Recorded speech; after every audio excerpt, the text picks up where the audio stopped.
আসসালামু আলাইকুম, সবাই কেমন আছেন? আমি আলহামদুলিল্লাহ ভালো আছি। বরাবর মতো আজকেও হাজির হয়েছি গ্রাফিক ডিজাইনের ক্লাস নাম্বার 3 নিয়ে। তো যারা এখনো পর্যন্ত প্রিভিউ যে ক্লাসগুলো দেখেন নাই, অনুরোধ করব গ্রাফিক ডিজাইনের ক্লাসগুলো, প্রিভিউ যে ক্লাসগুলো আছে ওগুলো দেখার জন্য। তো আর কথা না বাড়িয়ে চলুন শুরু করা যাক। তো আমি গত পর্বগুলোতে আমি কিভাবে আপনি সেট আপ করবেন, ইন্টারফেস সম্পর্কে এ টু জেড, অপশন বার সম্পর্কে এ টু জেড আমি ধারাবাহিকভাবে অনেকগুলো আলোচনা করছি। তো আমি এখানে দেখেন মেন হচ্ছে যে আমি পতাকা ডিজাইন করতেছি। মেন আমার এই কাজটা না, আমার কাজটা হচ্ছে যে আমি টুলসের ব্যবহারটা দেখাচ্ছি। ডিজাইন আপনার নিজের কাছে, আপনি কি ডিজাইন করবেন, কি আপনার মনের মাধুরী মিশিয়ে আপনি কি ডিজাইন করবেন সেটা আপনি ভালো জানেন।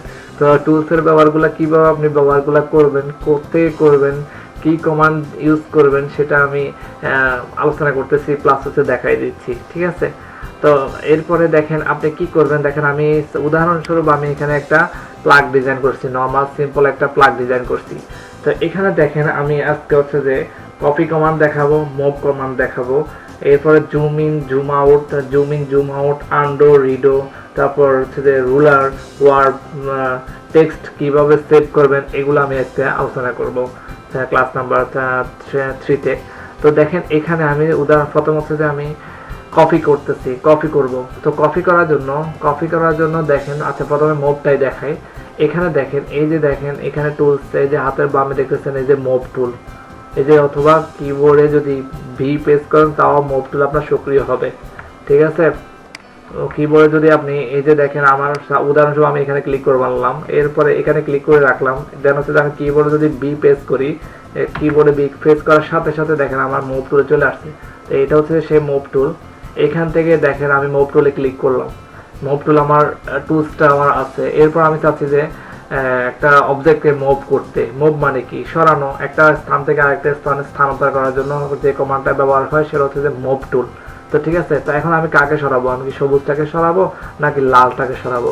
তো যাকে সরাবো অবশ্যই ওখানে যেতে হবে। সেটা কোথায় যেতে হবে? সেটা হচ্ছে লেয়ারে যেতে হবে। মনে রাখবেন এটা একটা লেয়ার বেস সফটওয়্যার। আপনাকে অবশ্যই দেখতে হবে যে আমি কাকে সরাবো। যদি আমি সবুজকে সরাই তাহলে সবুজটা কোন লেয়ার আছে, আমাকে অবশ্যই ওখানে যেতে হবে। আর যদি আমি লালটাকে আমি স্থানান্তর করি তাহলে অবশ্যই আমার লালের ওখানে যেতে হবে। তো দেখেন আমি যে মনে করলেন যে লালটাকে আমি এখন মুভ করব, তাহলে অবশ্যই লেয়ার এখানে ক্লিক করতে হবে। যে লেয়ার 1-এ আমার দেখতেছে যেমন লালটা আছে, আমি প্রথমে লেয়ার সিলেক্ট করলাম, দেন হচ্ছে যে আমার মুভ টুল ক্লিক করা আছে। এরপর আমি ইচ্ছে অনুযায়ী আমি এটা নিতে পারি, দেখেন মুভ করতে পারি। বুঝছেন? আচ্ছা, উদাহরণস্বরূপ আমি এখানে রাখলাম।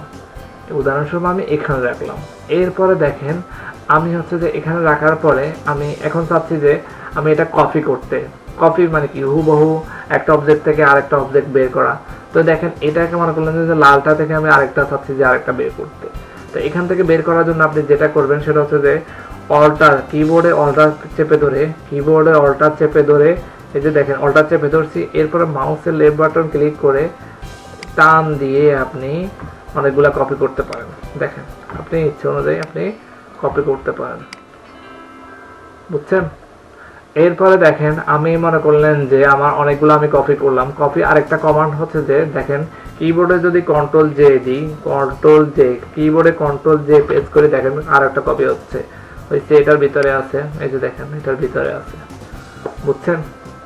ওকে, এরপরে মনে করলেন যে আমার এটা লাগতো না, আমার অনেকগুলো হয়ে গেছে, আমি পিছাতে যাচ্ছি। তো পিছানোর জন্য মনে রাখবেন কমান্ড হচ্ছে যে কন্ট্রোল জেড দিলে এক ধাপ পিছায়, কন্ট্রোল জেড দিলে এক ধাপ পিছায়। দেখেন এক ধাপ পিছাইছে মানে আমার এই একটা গেছে, কিন্তু আমার এই যে দেখেন এই এক ধাপ পিছাচ্ছে, এরপর আর পিছাচ্ছে না। এরপরে দেখেন একাধিক ধাপ পিছানোর জন্য হচ্ছে কন্ট্রোল অল্টার জেড, কিবোর্ডে কন্ট্রোল অল্টার জেড, দেখেন এই যে পিছাই দিচ্ছে। বুঝছেন? এরপরে দেখেন আমি এগুলো যদি আবার নিয়ে আসতে চাচ্ছি সেটা হচ্ছে শিফট কন্ট্রোল জেড, দেখেন এই যে। বুঝছেন? আবার দেখেন এখান থেকে আপনি এডিট থেকে আপনি এগুলা করতে পারবেন। এই যে দেখেন এই যে উপরে এখানে এগুলা সবগুলাই আছে। বুঝছেন? আচ্ছা, এখন আমার এতগুলো লাগতো না, আমি কন্ট্রোল অল্টার জেড দিয়ে পিছিয়ে যাচ্ছি। আচ্ছা, উদাহরণস্বরূপ আমি একটাই রাখলাম, দেন হচ্ছে আমি আপাতত এটাকে এখানে রাখলাম। তো এরপরে দেখেন আমি চাচ্ছি যে এখন হচ্ছে যে কমান্ড দেখাবো হচ্ছে যে রুলারটা দেখেন কন্ট্রোল আর যদি দিই স্কেল কমান্ডটা, এই যে স্কেল কমান্ডটা আমার আসছে, এই যে দেখেন স্কেল কমান্ডটা রুলার।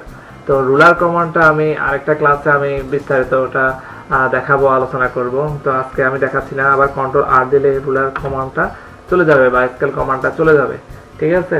তো এরপরে দেখেন যদি আমি উদাহরণস্বরূপ ও যদি ওয়ার্ক করতে চাই, মনে করলেন যে আমি এই প্লাগটাকে মনে করলেন যে একটা বাতাসে মনে হচ্ছে যে দুলতেছে, একটু বাঁকা হয়েছে, তার জন্য আমি কিভাবে করব, ওয়ার্ক কমান্ডটা আমি দেখাবো। ওয়ার্ক কমান্ডটা দেখানোর জন্য যেটাকে আপনি বাঁকা করবেন ওই লেয়ারটাকে আপনাকে সিলেক্ট করে দেবো। উদাহরণস্বরূপ আমি সবুজটাকে আমি বাঁকা করতে চাচ্ছি, তো সবুজটাকে আমি সিলেক্ট করলাম, সবুজ লেয়ারটাকে। এরপর আপনি কি করবেন, দেখেন এখান থেকে আপনাকে যেটা করতে হবে সেটা হচ্ছে যে এই যে এডিট থেকে ফ্রি ট্রান্সফর্ম, এডিট থেকে ফ্রি ট্রান্সফর্ম অথবা কিবোর্ডে কন্ট্রোল টি দিলেও হবে, কিবোর্ডের কন্ট্রোল টি দিলেও হবে।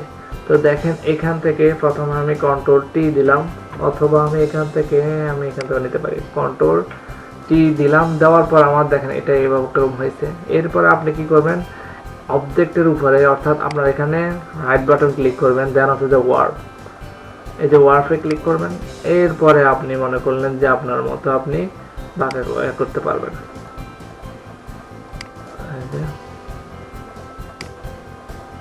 আপনি আপনার মতো করতে পারবেন। দেখেন এটা আমার এরকম হয়ে গেছে। তো এখন দেখেন আমার যদি কখনো আপনি এরকম কাজ করে থাকেন, সেক্ষেত্রে আপনাকে কিবোর্ডে যদি এটা এখন না রাখতে চাচ্ছেন, মনে করলেন যে আমার এই চিহ্নগুলো আমার থাকবে না, এখন আমাকে ডিসিলেক্ট করতে হবে, মানে এখন আগের মতো কন্ট্রোল ডি দিলে আর হবে না। এখন আপনাকে হয়তো এই যে অপশন বার এখান থেকে এই টিক চিহ্নটা দিতে হবে, না হলে আপনাকে মনে করলেন যে কিবোর্ডে ইন্টার দিতে হবে। যদি এটা রাখতে চান তাহলে আপনি এটা দিবেন, টিক চিহ্ন দিয়ে দিবেন যে আমার এটা কনফার্ম হয়ে গেছে। যদি না হন যে আমার এটা দরকার না, তাহলে আপনি এটা ক্লিক করবেন, চলে যাবে, ঠিক আছে। যে আমার এটা না, আমার এটা হয়েছে, আমি এটা টিক চিহ্ন দিলাম। দেখেন আমি আপাতত এইভাবে রাখলাম। তো এই ওয়ার্পের কাজটা আপনারা দেখছেন। তো এরপরে দেখেন, এরপরে আমি হচ্ছে যে তো এখন আমি চাচ্ছি যে এটা সেভ করতে, এটা হচ্ছে যে আপাতত আমি সেভ করতে চাচ্ছি। তো সেভটা আমি আজকে দেখাই দিচ্ছি। দেখেন এখান থেকে ফাইল থেকে আপনি প্রথমে ফাইলে যাবেন, ফাইল থেকে দেখেন এখান থেকে আপনি এই যে দেখেন সেভ, এটাতে আপনি ইচ্ছা করলে সেভ করতে পারবেন। দেখেন আমি কন্ট্রোল দিলাম, এখান থেকে আপনি সেভ করতে পারবেন। দেখেন এরপর আমি নাম যেটা আছে এটা থাকুক। এরপরে আমি পিএসডি পিডিডি ফাইল, অর্থাৎ পিএসডি পিডিডি মানে হচ্ছে যে এডিটেবল ফাইল। পিএসডি পিডিডি মানে হচ্ছে যে কি ফাইল, এডিটেবল ফাইল। আপনি এটা কি করতে পারবেন, যদি আবার যদি কাজ করতে চান সেক্ষেত্রে আপনি সেভ করবেন হচ্ছে পিএসডি পিডিডি ফাইলে, ঠিক আছে। আমি চাচ্ছি যে আমি এই ফাইলও সেভ দেখাবো, আরেকটা হচ্ছে ও ফাইলে আরেকটা সেভ দেখাই দেবো, ঠিক আছে। আমি আপাতত এটাতে রাখলাম। দেন হচ্ছে যে আপনি কোন লোকেশনে সেভ করবেন, আপনি মনে করলেন ডেস্কটপে দিলাম। এরপরে দেখেন আমি পিএসডি পিডিডি দিলাম, এরপর দেন হচ্ছে সেভ, ওকে প্রেস করলাম। দেখেন ডেস্কটপে আপনি একটা কাজ এই যে দেখেন মাহফুজ 24 নামে একটা ফাইল সেভ হয়েছে। দেখেন পিএসডি ফাইল মানে হচ্ছে এটা আমি এডিটেবল ফাইল, আমি এটা আবার কাজ করতে পারি। এরপরে দেখেন যদি আমি চাচ্ছি যে না আমার এটা একটা জেপিজি ফাইলে সেভ দেবো, জেপিজি ফাইল। তো দেখেন এখান থেকে সেম ভাবে আপনি ফাইল থেকে আপনি যাবেন, এই যে দেখেন সেভ অ্যাজ, ফাইল থেকে কোথায় যাবেন, সেভ অ্যাজ, অথবা শিফট কন্ট্রোল এস দিলেও আপনার সংক্ষিপ্ত কমান্ড এটা চলে আসবে। তো এখান থেকে আমি ক্লিক করলাম। দেন হচ্ছে যে আমার লোকেশন ঠিক আছে ডেস্কটপ, তারপরে মাহফুজ 24 ঠিক আছে। এখান থেকে শুধু ফরম্যাটের এখান থেকে আপনি চেঞ্জ করে দেবেন। দেখেন এখান থেকে আপনি চাইলে জেপিজিও সেভ করতে পারবেন, অথবা আপনি পিএনজিও সেভ করতে পারবেন। যে দেখেন পিএনজিও আছে, জেপিজিও আছে। তো আমি আপাতত আমার দরকার একটা জেপিজি ফাইল, তো জেপিজি ফাইল দরকার, তো তার জন্য আমি এখান থেকে আমার এটা হয়ে গেছে, সব ঠিক আছে। দেন হচ্ছে সেভ দিবেন। এরপরে আমার এটা দরকার আছে যে হ্যাঁ আমার এটা ম্যাক্সিমামে থাক, ম্যাক্সিমাম ঠিক আছে। দেন হচ্ছে ওকে দিবেন।